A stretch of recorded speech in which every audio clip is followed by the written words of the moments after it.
The turning point came on a Tuesday. Julian received a call from his private investigator. The man had found old, buried correspondence between their fathers. As Julian read the letters, the world tilted on its axis. His father hadn't been betrayed by Clara's father. It was a third party, a corrupt business partner, who had manipulated both families into destroying each other, laughing all the way to the bank. Clara's father had died trying to fix the mistake, leaving behind a mountain of debt he couldn't explain. Julian sat at his desk, the papers trembling in his hands. He had spent his entire life fueling a fire with the wrong wood. He had chained an innocent woman to his anger. He drove home like a madman. When he burst through the door, Clara was packing a small suitcase. His heart stopped. "My mother passed away this morning, Julian," she said, her voice hollow, though she wasn't crying anymore. She looked entirely emptied out.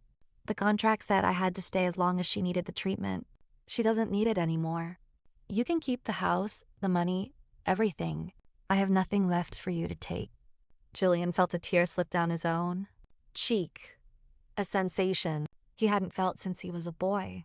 He walked over to her, his hands shaking, and took the suitcase from her grip, setting it on the floor. "I was wrong," he choked out, the words tearing from his throat. "About everything. Your father didn't do it, Clara. I have the proof. I built my whole life on a lie, and I used that lie to hurt the only pure thing I have ever held." Clara stared at him, stunned by the sight of the ruthless Julian Vance weeping. He fell to his knees before her, burying his face in his hands. "I don't expect you to forgive me. I will give you your freedom, the money, the heiress estate, everything. But please, don't leave thinking you were just a piece in a game. I fell in love with you, Clara.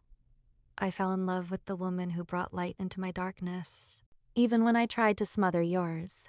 Silence hung heavy in the room. Julian waited for the slam of the door. Instead, he felt two soft hands gently lift his face. Clara was looking down at him, tears finally spilling from her eyes. But they weren't tears of anger. They were tears of relief. "You spent 5 years building a cage out of grief. Julian," she whispered, her thumb wiping away his tears. "I'm not staying for a contract. I'm staying because I want to help you tear it down."